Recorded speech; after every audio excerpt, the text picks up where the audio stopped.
I grew up on an island with one rule: never talk about the other island. The air smelled like iron and mildew and something sweet rotting deeper in the woods.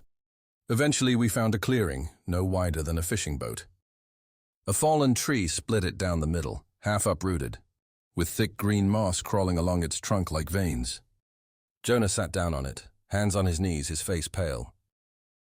"What the hell was that?" he asked. No one had an answer. Sam was pacing again, running a hand through his hair over and over.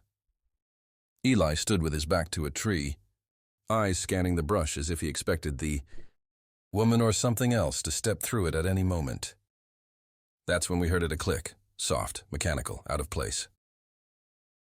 Not a branch snapping or the wind shifting, but the distinct sound of a latch lifting, a door, opening somewhere ahead of us in the woods. None of us said to move toward it, but we did. No one suggested turning back. No one asked if we were sure.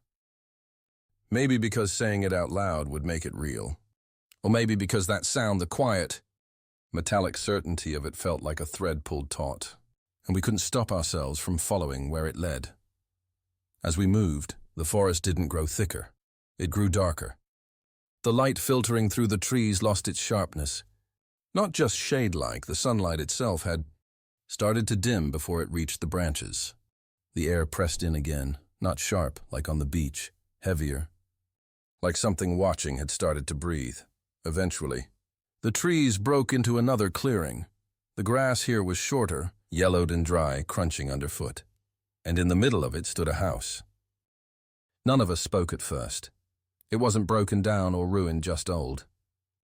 Weathered boards, sun-faded paint. A small porch sloped slightly to one side, and the roof looked like it had sagged a little in the middle, like something heavy had once sat on it. It looked like the kind of house someone might still live in.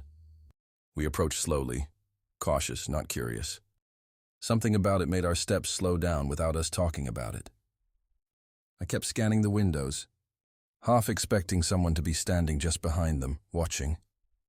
Nathan stopped before the others did. He tilted his head slightly, then pointed to the corner of the porch. "My dad made a post like that," he said quietly. "What do you mean?" I asked. He didn't answer right away. He walked a few steps closer, squinting at the frame around the door, then to the woodwork under the windows. "It's like our house," he said. "It's not the same, but it's close." He stepped up onto the porch. We followed, hesitant.